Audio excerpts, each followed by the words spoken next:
لسر وگرا مالباتین کرد بو هریما عفرین روجاوای کردستان سیاستمدار نویسکار و چالاکوان هفنرینن کدبر اگر لبر گوهرتنا دموغرافی و ناسنامه کردی یا عفرین دپاریزه و هر پلانک هبه پوچ دکه.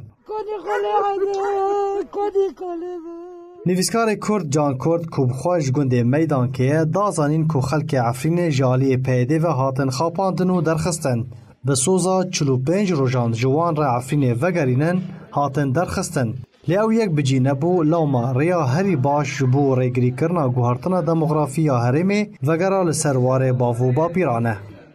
ملت ما هات خوپاندن شخورا پیکنین گوتن امه و درخینن جه گنده و باجارا بو گنده و بومبه نکن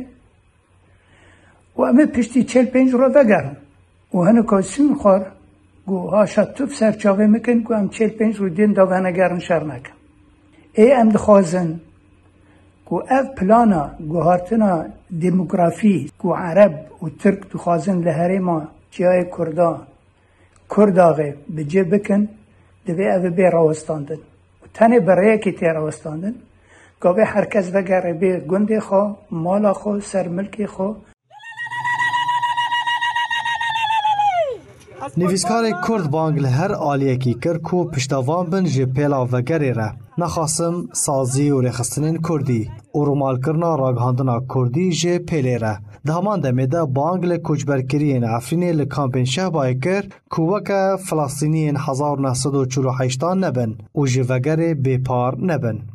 همی سازین مافین مروفان و به طایبت این کردان و همی پارتین کردان و سرک این کردان روشنبیرین کرداجی پشگرتیا و گرا ملت ما بکن بوگنده بلا بکسی نین خوباندن پش ای وک فلسطینیت سالا 48 ببن هنه فلسطینی حتی ها کلیت مال وان بریکو وان دای از هیویدارم که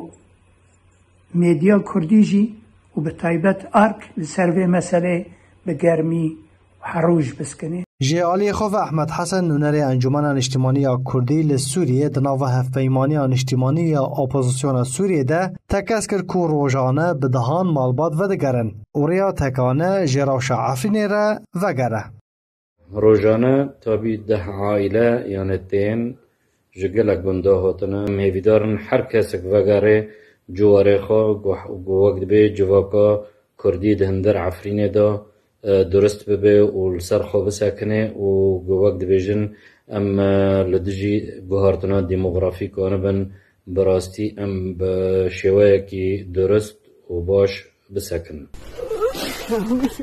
چالاکوانه کی کرد جی طایبه دازانی که توچاری پیلکه وها مزن هاتیه تومار کرن مالباتین که جبر سدمین جدا در بدر و پنابر ببون یان جی هاتبون درخستن به هر اوایی به رول باجار و نافچین خواه دکن کدوان چند روژن داویه ده هر روژ مالبات وده کرن و هجمار اوان گیشتیه به صدان مالبات.